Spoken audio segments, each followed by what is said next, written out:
সকলোকে নমস্কাৰ জনাই আজি নতুন এটা ভিডিঅ'লৈ আপোনালোকক স্বাগতম জনাইছোঁ। আজি হাঁহৰ মাংস বনাম। আহকচোন অকণমান দেখাওঁ আপোনালোকক। বিহু বুলি চব কাপোৰ কানি ধুই মেলি আজৰি কৰি থৈ দিছোঁ। মাংস, আলু, বিলাহী, পিঁয়াজ, এইফালে আদা নহৰু পিঁয়াজ কাটি থৈছোঁ। মিক্সিত তিতা কেৰেলা কাটি থৈছোঁ।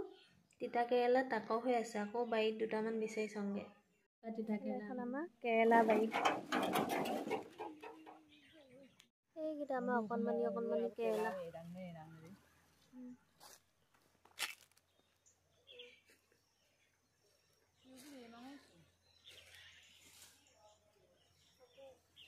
মোৰ লগৰী মোৰ চব কামতে সিহঁতি সহায় কৰি দিয়ে। কাপোৰ কেইটামান আছে, ৰ'দত মেলি থৈ আহোঁগৈ।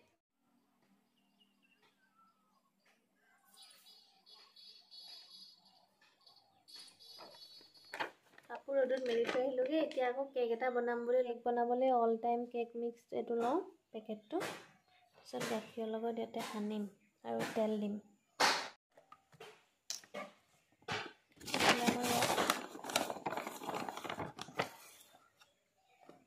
এক কাপ লৈছোঁ আৰু অকণমান আধা কাপ ল'ম। এতিয়া গাখীৰ দি দিছোঁ। এতিয়া এইখিনি ফেটি ল'ম।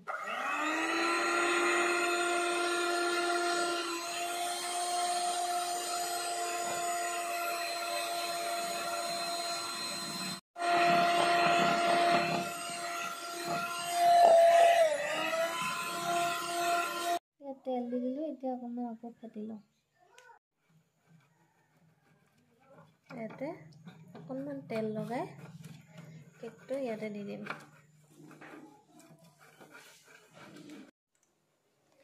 ইয়াতে এইখিনি এতিয়া দি দিলোঁ।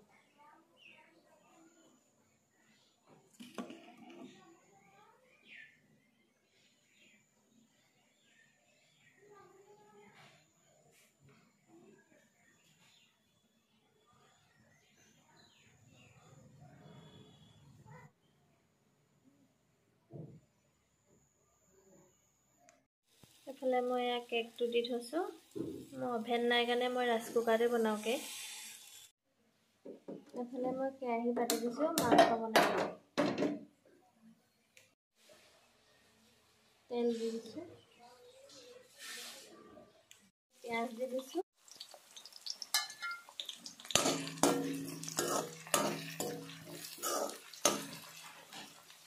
অকণমান জালুকৰ গুড়ি দি দিছোঁ।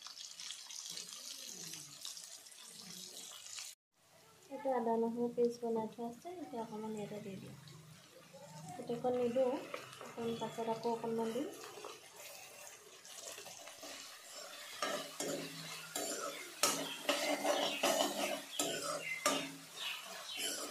ইয়াতে মাংসখিনি দি দিম।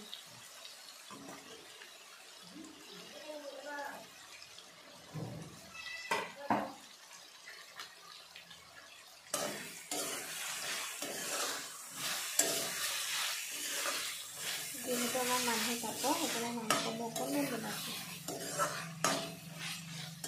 দি দিছোঁ সোৱাদ অনুসৰি নিমখ।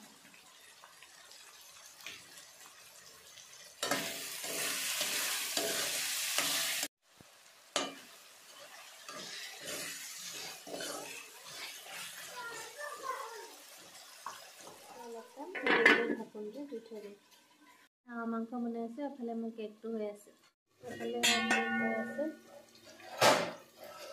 চলিবলৈ আৰম্ভ কৰিছে আৰু ঢাকনটো দি থৈ দিম। এফালে মাংস হৈ আছে। এফালে জিৰা, ধনিয়া, মিট মছলা, ৰেড চিলি, কাশ্মীৰী মিক্স অকণমান গৰম পানীত গুলি ল'ম। মই মছলা গৰম পানীত গুলোঁ। গৰম পানীত গুলিলে একো অসুবিধা নকৰে মানে মছলাখিনি। এইফালে গৰম পানী দি দিছোঁ, গুলি ল'ম। অকণমান ঢাকি ল'ম।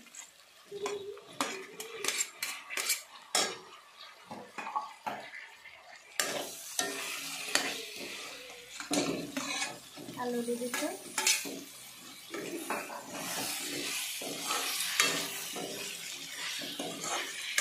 আলুখিনি সিজাই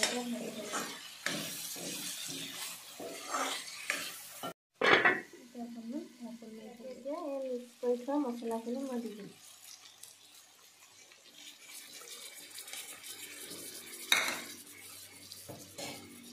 আদা নহৰু পেষ্টটো অকণমান দি দিছোঁ।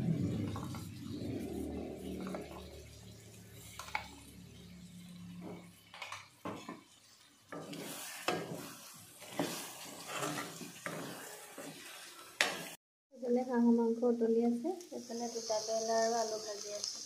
এয়া মোৰ কেক ৰেডি হৈ গ'ল। এতিয়া উলিয়াই ঠাণ্ডা কৰি লওঁ অকণমান। কেক ৰেডি হৈ গ'ল। এতিয়া অলপ ঠাণ্ডা হ'বলৈ ফ্ৰিজত থৈ আহোঁ।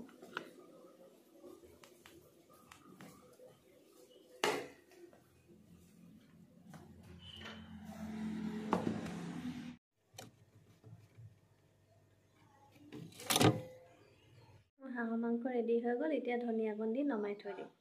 ধনিয়া দি দিছোঁ। এতিয়া ঢাকি দিওঁ। ভাত ৰেডি হৈ গ'ল। এয়া হাঁহৰ মাংস।